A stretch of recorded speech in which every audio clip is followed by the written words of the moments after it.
जानबूझकर मैंने ऐसा लिबास पहना जो शायद मैं कभी जिंदगी में पहनने का सोच भी नहीं सकती थी। और इस सब के पीछे एक मकसद छुपा हुआ था। मुझे इम्तिहान लेना था कि मेरा नौकर मुझसे कितना वफादार है। और फिर एक शाम मेरे नौकर ने सारी हदें पार कर दी। जो कुछ हुआ वह मेरे लिए नाकाबिल यकीन था। शायद ये वाक़या या ये कहानी सुनने वालों को कुछ अजीब लगे, लेकिन ये सब कुछ ऐसी दुनिया में होता है और हो रहा है। कहानी एक दूसरे की रिश्तेदार की है जो कम उम्र में ही बेवा हो गई थी। ये जानकर आपके रोंगटे खड़े हो जाएंगे कि किस तरह उसने अपने नौकर का इम्तिहान लिया और उसके नौकर ने उसके साथ क्या किया। ये वाक़या मैं उन्हीं की ज़ुबानी सुना रही हूँ। मेरा नाम नताशा है और मैं बहुत ही खूबसूरत थी। जो मुझे देखता वे पागल हो जाता। मेरी खूबसूरती के चर्चे सारे ख़ानदान में होते। जो भी आदमी एक दफ़ा मुझे देखता तो वे पलकें झपकाना भूल जाता। लेकिन किस्मत के मामले में मैं बहुत ही ज़्यादा बदनसीब साबित हुई। ना ही रुपए पैसों की कोई कमी थी और ना ही मेरे हुस्न में कोई कमी थी। मैं 15 साल की उम्र की थी और कोई भी मुझे अपनी निगाहों से देखता तो नज़रें झुकाना भूल जाता। मैं घर से निकलती तो सारे आदमी की नज़रें मुझ पर जमी होती। मेरे इसी उठान और खूबसूरत जवानी की वजह से मेरे माँ बाप को मेरी फ़िक्र सताने लगी। मेरे माँ बाप वैसे भी जल्दी से जल्दी मेरी शादी करके अपना फ़र्ज़ पूरा करना चाहते थे। दरअसल मेरा ताल्लुक़ एक बहुत ही अच्छी फैमिली से था जहाँ रिश्ते ज़िंदगी गुजारना चाहते हैं, और मेरे माँ बाप भी मेरी शादी के बाद ऐसे ही एक आज़ाद ज़िंदगी चाहते थे। मेरे माँ बाप ने अपने एक कारोबारी दोस्त के बेटे से मेरा रिश्ता तय कर दिया और 18 साल की उम्र में ही मेरी शादी कर दी और मैं अपने पति के बड़े से बंगले में चली आई। मेरा पति भी बहुत ही खूबसूरत और जवान था। हम दोनों एक साथ खड़े होते तो लोगों की नज़रें हम पर ठहर सी जाती। हर कोई हमारी जोड़ी की खूब तारीफ करता और नज़र लगाता और मैं सोचकर खुशी से पागल हो जाती कि भगवान ने मेरे हिस्से में सारी खुशियाँ लिख दी हैं। अपने माँ बाप के घर पर मैं तन्हाई का शिकार रही थी, मगर अब मुझे अमर की मोहब्बत ने मुकम्मल कर दिया। लेकिन मैं ये भूल गई थी कि आजमाइश भी ज़िंदगी का हिस्सा है। मेरी और अमर की शादी को 3 साल होने वाले थे, लेकिन भगवान ने हमें औलाद की नेमत से महरूम रखा। मेरे सास ससुर हर वक्त औलाद की ख्वाहिश करते और मेरी सास के रवैये में काफ़ी हद तक बदलाव भी आ गया। उन 3 सालों में उनकी मोहब्बत पहले जैसी नहीं रही थी। उनकी हर वक्त यही तमन्ना रहती कि मैं कब उन्हें कोई खुशखबरी सुनाऊंगी और वे खुशी में झूम उठें। लेकिन ये सब मेरे हाथ में नहीं था। औलाद तो कुदरत की तरफ से अदा की जाती है। हर तरह के इलाज के बावजूद भी जब हमारी गोद में कोई खुशी ना आई तो मेरी सास ने अमर से दूसरी शादी का कहना शुरू कर दिया।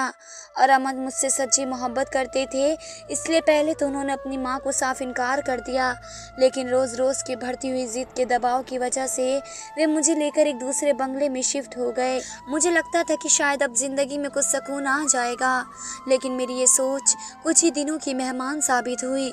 एक दिन अमर ऑफिस से घर लौट रहे थे कि ब्रेक फेल होने की वजह से उनकी गाड़ी का हादसा हो गया और वे वहीं पर ही मर गए। 22 साल की भरी जवानी में मैं विधवा हो गई। इतने बड़े बंगले में मैं अकेले कैसे ज़िंदगी गुजारती, यही सोचकर मैंने कुछ दिन गुजारे और फिर अपने माँ बाप के घर चली आई।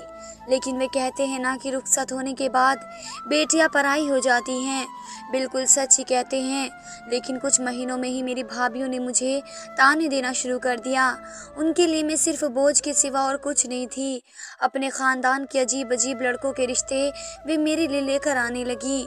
अभी तो मैं अमर की मौत के गम से ही बाहर नहीं आई थी कि दूसरी शादी के बारे में मैं कैसे सोच सकती थी। मुझे अच्छी तरह अंदाज़ा हो गया था कि लोग मुझे चंद दिनों से ज़्यादा बर्दाश्त नहीं कर सकते हैं, जबकि मेरे साथ से उन्हें कोई तकलीफ़ भी नहीं पहुंच रही थी।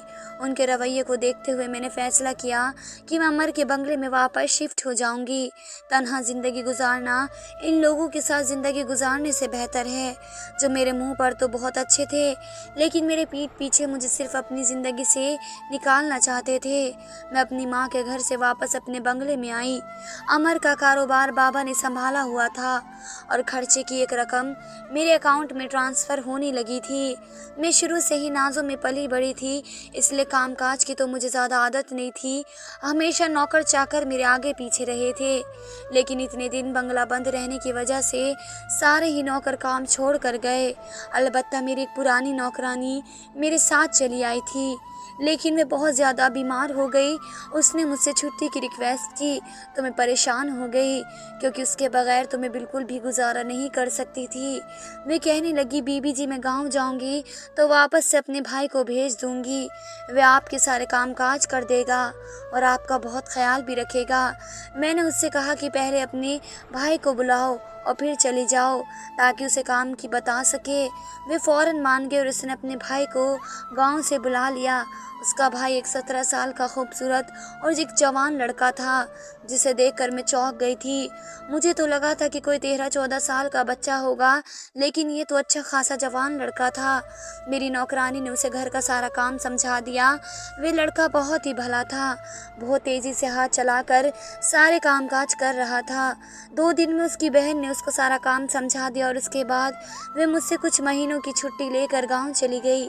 दरअसल बीमार तो वे थी ही, लेकिन अब उसके घर वालों ने उसकी शादी भी तय कर दी थी और शायद वे दोबारा कभी वापस नहीं आने वाली थी।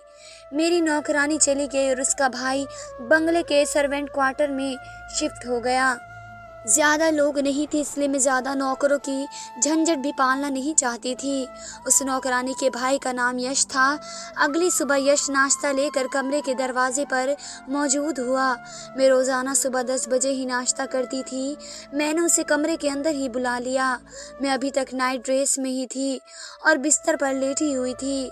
उसे देख कर उठ बैठी। वे मेरा नाश्ता साइड टेबल पर रखने के बाद सर झुकाकर खड़ा हो गया, जैसे मेरे अगले हुक्म का इंतजार कर रहा हो। मैं खामोशी से उसकी तरफ देखने लगी। वे 17 साल का था, लेकिन शायद गांव के हालात ने उसे उम्र से ज़्यादा ही बड़ा कर दिया था। देख भरपूर और बहुत ही बड़ा आदमी नज़र आता था।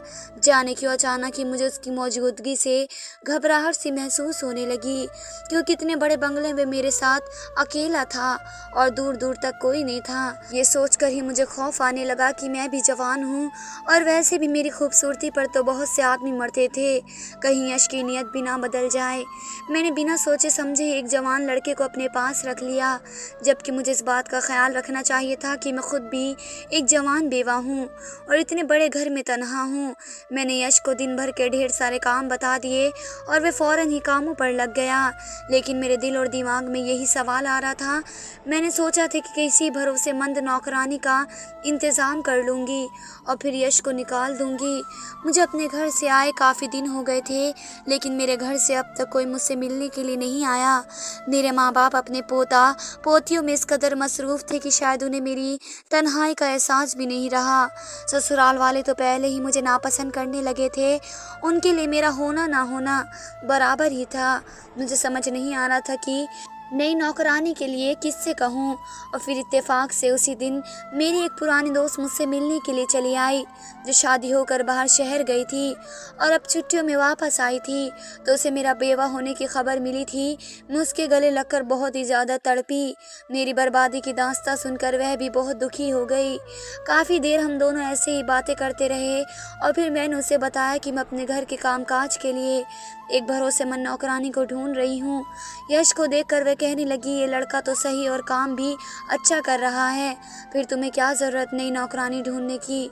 मैंने उसे अपने दिल में आने वाले सवालों के बारे में बताया तो कहने लगी, नताशा तुम भी क्या बेवकूफ़ वाली बातें करती हो।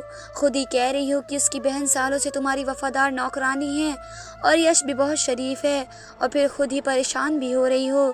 मेरी मानो तो नई नौकरानी के झंझट में ना पड़ो। आजकल की नौकरानियाँ कुछ कम नहीं हैं, बेहिसाब छुट्टियाँ करती हैं और दूसरी बात ये कि एक घर की खबर दूसरे घर में पहुँचा देती हैं। तुम तो वैसे ही अकेली रहती हो।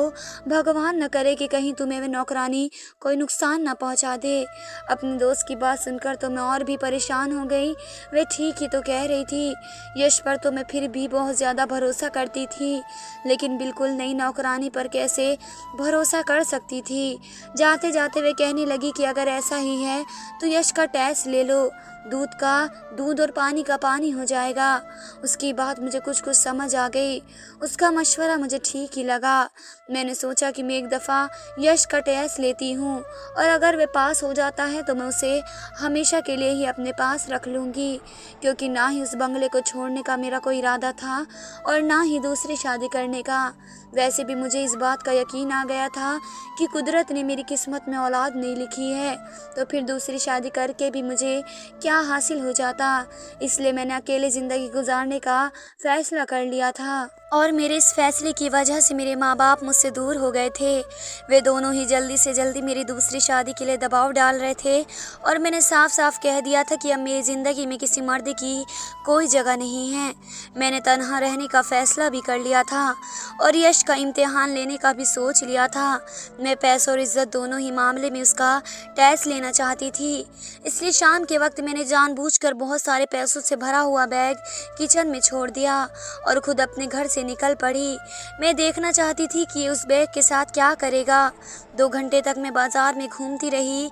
घर का जो भी ज़रूरी सामान लेना था लेकर मैं घर पहुंची तो वे बैग वहां पर मौजूद नहीं था। यश भी मुझे घर में कहीं नज़र नहीं आया। मेरा दिल बहुत ज़ोर से धड़क रहा था। मैं सारा सामान लेकर अपने कमरे में आई तो ये देखकर हैरान हो गई कि वे बैग मेरे कमरे में रखा हुआ था। जल्दी से मैंने उसे खोल कर देखा तो उसमें सारे के सारे पैसे वैसे ही मौजूद थे। एक लम्हे के लिए मुझे सुकून हुआ कि यश की नीयत पैसों पर ख़राब नहीं है, लेकिन दूसरे ही लम्हे मुझे ख्याल आया कि हो सकता है उसे पता ही ना हो किसमें पैसे हैं। इसलिए मैंने दूसरी तरह से उसका इम्तिहान लेने का सोचा। रात होने से पहले यश सारे घर पर एक नज़र डालकर अपने रूम में सोने के लिए जाता था। मैंने जानबूझकर कुछ पैसों को उसके रूम की तरफ जाने वाले रास्ते पर गिरा दिए। मुझे यकीन था कि ये पैसे यश की नज़रों में ज़रूर आएंगे। मैं अपने कमरे में आकर सुकून से लेट गई और मुझे सुबह का इंतज़ार था। मैं देखना चाहती थी कि इस इम्तिहान में वे किस तरह पास होगा। या फिर मैं सोचती रही और सारी रात शायद मुझे इंतज़ार में नींद ही ना आई, लेकिन ये मेरी गलतफहमी साबित हुई। मुझे कमरे में आए हुए ज़्यादा देर न गुजरी थी कि कमरे का दरवाज़ा बजने लगा। पहले तो मैं हैरान हुई, लेकिन यश की आवाज़ सुनकर मैंने उसे अंदर आने की इजाज़त दी। वे सर झुकाए कमरे में आया और मेरे आगे पैसे रख कर कहने लगा, ये ऐसे मेरे रूम में रास्ते पर पड़े हुए थे और ये उनके नहीं हैं। यश की वफादारी ने मुझे हैरान कर दिया कि वे पैसे तकरीबन 2 लाख के बराबर थे। मैंने यश से कहा कि ये पैसे मेरे भी नहीं हैं, तुम चाहो तो ये पैसे रख सकते हो। मैं उसे उसकी वफादारी का इनाम देना चाहती थी। यश हाथ जोड़कर कहने लगा, मैडम मैं हलाल की कमाई खाता हूँ। मैं नहीं जानता ये पैसे आपके हैं या किसी और के, लेकिन ये मेरे पैसे नहीं हैं, इसलिए मैं उन्हें किसी सूरत नहीं रख सकता। वे खाली हाथ वापस चला गया और पैसे मेरे सामने पड़े रह गए। मेरा दिल इस बात पर राज़ी हो गया कि यश की नीयत बिल्कुल साफ़ है और वह कभी भी मेरे किसी भी कीमती चीज़ को हाथ भी नहीं लगाएगा। अब सिर्फ एक ही चीज़ रह गई थी और वह थी हम दोनों के दरमियान की इज्जत। मैं अभी भी जवान थी और वह भी जवानी की दहलीज पर कदम रख चुका था। ऐसे में हमारा एक साथ बंगले में रहना ठीक नहीं था। ये बात मैं भी जानती थी, लेकिन मैं किसी गैर शख्स को अपने साथ नहीं रखना चाहती थी। अगर यश इस बात को पार कर जाता तो वह हमेशा के लिए मेरा वफादार मुलाजिम बन जाता। और यही सोचकर मैंने लाल रंग की साड़ी पहनी और मेकअप कर लिया, जबकि विधवा होने के बाद से मैंने कभी इतना मेकअप नहीं किया था। मैंने एक नज़र आईने पर डाली तो मैं क़यामत ढा रही थी। मेरी नज़रें अपने ही हुस्न पर ठहर नहीं पा रही थी, तो यश कैसे मेरी इस खूबसूरती को बर्दाश्त कर सकता था। मैं पूरी तरह तैयार होकर डाइनिंग टेबल पर जाकर बैठ गई और यश से कहा कि वे शाम की चाय लेकर मेरे साथ ही बैठ जाए। यश सर झुकाए शाम की चाय लेकर आया तो मैंने उसे ज़बरदस्ती अपने सामने ही बिठा लिया और उससे उसके बारे में सवाल पूछने लगी।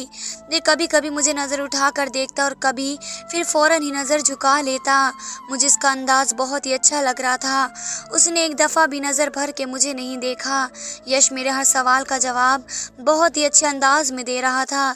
ऐसा लगता था जैसे वे इज़्ज़तदार और शर्म हया वाला हो। सच तो यही था कि मैं यश के किरदार से बेफिक्र हो गई थी। वे वाकई एक बहुत ही अच्छा शख्स था, लेकिन मैं कुछ दिन और इसका इम्तिहान लेना चाहती थी। इसलिए हर दिन मैं नए कपड़े पहना करती थी और कभी इसे ड्राइंग रूम में अपने पास बिठा लेती तो कभी गार्डन में। एक दिन रात के वक्त मैं उसके रूम के पास पहुंच गई और उसे आवाज़ देकर बाहर बुलाया तो वह फ़ौरन ही चला आया। मैं गुलाबी रंग की नाइटी पहनी हुई थी।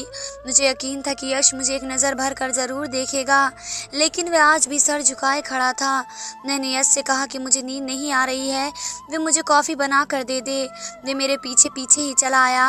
मैं उसके आगे किचन के दरवाजे से लग कर खड़ी हो गई।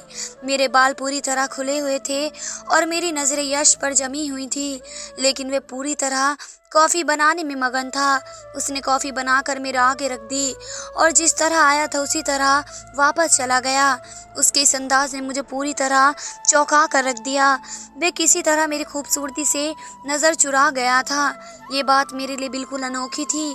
शायद मैं मेरा भरोसा जीतने की कोशिश कर रहा था, क्योंकि आज तक मेरी ज़िंदगी में जितने भी आदमी आए वे सब के सब मुझे देखते तो नज़र झुकाना भूल जाते। एक शाम मैंने ब्लैक कलर का खूबसूरत सा ब्लैक गाउन पहना और बालों को खोलकर पूरी तरह तैयार हो गई। मुझे इस बात पर यकीन आ चुका था कि यश मुझ पर नज़र नहीं डालेगा। मेरी सफ़ेद रंगत उस काले लिबास में पूरी तरह खुल रही थी। मैं बिस्तर पर लेट गई और मैंने जानबूझकर यश को कमरे में बुला लिया और वे सर झुकाए कमरे में आ गया था। मैंने उससे कहा कि मेरे सर में बहुत दर्द है, वे मेरा सर दबा दे। वे मेरे करीब आकर बैठ गया और अपने हाथों से मेरा सर दबाने लगा। मैं दिल ही दिल में सोच रही थी कि बस आज यश का इम्तिहान ख़त्म हो गया। वे बहुत ही अच्छा शख्स है और अब मुझे उसे आजमाने की कोई ज़रूरत नहीं है। लेकिन अचानक यश ने कुछ ऐसा किया कि मेरे होश उड़ गए। वह पूरी तरह बेकाबू हो गया था और उसने मेरे पैरों के पास पड़ी चादर उठाकर मेरे वजूद पर डाल दी और मुझसे दूर होकर खड़ा हो गया। वह नजरें झुकाए कह रहा था, मैडम अब आपके पास काम नहीं कर सकता हूँ। मैं एक शरीफ और इज्जतदार लड़का हूँ और अपने आप पर काबू रखता हूँ, लेकिन आपकी यह हरकत और ये कपड़े मुझे मेरे ईमान से भटका रहे हैं। मैं एक मर्द हूँ और कुदरती तौर पर मुखालिफ की तरफ कदम रखता हूँ, लेकिन आज तक मैंने अपने किरदार को पूरी तरह बचा के रखा है। लेकिन अब ये मेरे लिए बहुत मुश्किल हो चुका है। मैं और आप इस बंगले में तन्हा रहते हैं और अब मुझे ऐसा महसूस होने लगा है कि जैसे हमारे दरमियान तीसरा शैतान आ चुका है। मुझे इस बात का डर है कि अभी तक तो मैंने खुद पर काबू रखा है, लेकिन कहीं किसी दिन मैं अपने आप पर काबू ना कर पाया तो ऐसी हरकत न कर बैठूं कि ज़िंदगी भर अपने आप से भी नज़रें ना मिला सकूं। वह लंबा चौड़ा नौजवान मर्द मेरे आगे खड़ा आंसू बहा रहा था और मैं शर्मिंदगी से गहरे समुंदर में जा रही थी। तो वह इज्जत से अपना काम कर रहा था, लेकिन मैं ही उसके साथ गलत हरकतें करने लगी थी। ना जाने मैं उसका इम्तिहान ले रही थी या खुद को उसके आगे पेश कर रही थी। अब मुझे एहसास हो रहा था कि मैं कितनी बड़ी गलती करने जा रही थी। वे ठीक ही तो कह रहा था, अगर किसी कमज़ोर लम्हे में वह अपने आप पर काबू ना रख पाया और मेरे साथ कुछ गलत कर बैठता तो मैं अपनी इज्जत भी गंवा बैठती और उसे भी बद किरदार समझ लेती, जबकि गलती तो सरासर मेरी खुद की ही थी। वह वापस जाने की इजाज़त मांग रहा था। मैंने उसके आगे हाथ जोड़ दिए और उससे कहा कि मुझे माफ़ कर दे, मैं तो बस उसका इम्तिहान लेना चाहती थी, लेकिन खुद ही नाकाम हो गई। मैं उसके आगे खुद को बहुत छोटा महसूस कर रही थी। यश कहने लगा, मैडम आप खूबसूरत भी हैं और जवान भी। आपको मेरे जैसे लड़के को नौकर रखने की बजाय किसी अच्छे और नेक आदमी से शादी कर लेनी चाहिए। मैंने उससे बताया कि अब मेरा एतबार रिश्तों पे से हट गया है, क्योंकि मैं जहाँ रहती थी वहाँ रिश्तों और जज्बात की कोई हैसियत नहीं है। मेरे अपने माँ बाप 2 दिन पहले ही कुछ महीने के लिए मेरे बड़े भाई के पास अमेरिका चले गए हैं। वैसे भी वे लोग जब तक यहाँ थे तब तक भी उनका होना ना होना मेरे लिए बराबर ही था। यश कहने लगा कि आज नहीं तो कल आपको अपनी ज़िंदगी में आगे बढ़ना ही है। मैं कुछ अरसे तक आपके पास नौकर रहने के लिए राज़ी हूँ, लेकिन आप किसी दूसरे नौकर का इंतज़ाम जल्दी कर लीजिएगा। मैं गहरी सांस भर कर रह गई थी। मैंने अपनी नादानी से एक वफादार नौकर को खो दिया। मैं जान गई थी कि अब वह किसी भी सूरत हमेशा मेरे पास नहीं रहेगा। कुछ दिनों बाद यश ने ही गांव की एक लड़की को मेरे पास नौकरानी बना कर रख दिया और खुद मुझसे अलविदा मुलाकात करके हमेशा के लिए गांव लौट गया। आज भी मैं जब भी यश को याद करती हूँ तो मेरी आंखें भीगने लगती हैं।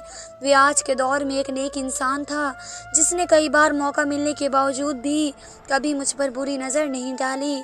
एक बात मैंने अच्छी तरह समझ ली थी कि हर रिश्ता आजमाने आजमाने के लिए नहीं होता। कभी कभी हमारे आजमाने का तरीका दूसरे इंसान को हमसे दूर कर देता है। कुछ रिश्तों पर बिना आजमाए एतबार कर लेना चाहिए। मैं पहले ही दिन से जानती थी कि ये एक अच्छा इंसान है, लेकिन उसे आजमाने के चक्कर में मैंने उसे खो दिया था। मेरी आप लोगों से यही गुजारिश है कि अपने कीमती रिश्तों को जानबूझकर कभी ऐसी आजमाइश में ना डालें कि जिनकी वजह से आपको उन्हें खोना पड़े। धन्यवाद दोस्तों।